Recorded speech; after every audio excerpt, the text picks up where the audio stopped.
যে বাংলার মামাটি মানুষ আমাদের অনেক আশীর্বাদ দিয়েছেন, শুভেচ্ছা দিয়েছেন, দোয়া দিয়েছেন, জোহার দিয়েছেন। আমরাও আমাদের সাধ্যমতো কাজ করেছি। কিন্তু এবারের ইলেকশানে, প্রত্যেকবার ইলেকশানেই অবশ্য আমরা নির্বাচন কমিশনের বা বিজেপির সরকার যেদিন থেকে ক্ষমতায় এসছে তার চক্রান্ত আমরা অনেক লক্ষ্য করেছি। কিন্তু এবারের চক্রান্ত সমস্ত চক্রান্তকে ছাড়িয়ে গেছে। এই ভোটের পরে আবার ডিলিমিটেশন করবে।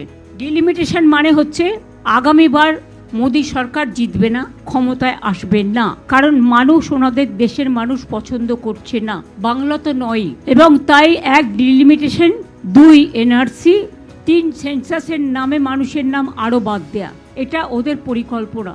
দেশের মানুষকে সর্বহারা করে দেওয়ার এক গভীর চক্রান্ত মোদী সরকার করছে। দেশটা প্রায় ধ্বংসের মুখেও করে দিয়েছে। কোনো রাজ্যে কোনো আইন শৃঙ্খলা নেই, মানুষের মনে শান্তি নেই, বিভাজনের রাজনীতি, যুদ্ধকালীন পরিস্থিতি। এমনকি মোদী সরকারের আমলে তিনি যা যা মানুষকে কথা দিয়েছিলেন একটি প্রতিশ্রুতি আজ পর্যন্ত রক্ষা করতে পারেননি। উপরন্তু এলআইসি থেকে শুরু করে, রেল থেকে শুরু করে, এয়ার ইন্ডিয়া থেকে শুরু করে সব পাবলিক সেক্টরগুলো বিদেশি এবং পরিচিত কয়েকজন যারা ব্যাংকে টাকা মেরেছে, বিশেষ করে দেশ থেকে পালিয়ে গেছে অনেকেই, তাদের হাতে তুলে দেওয়া হয়েছে শুধু নিজের প্রচার ছাড়া।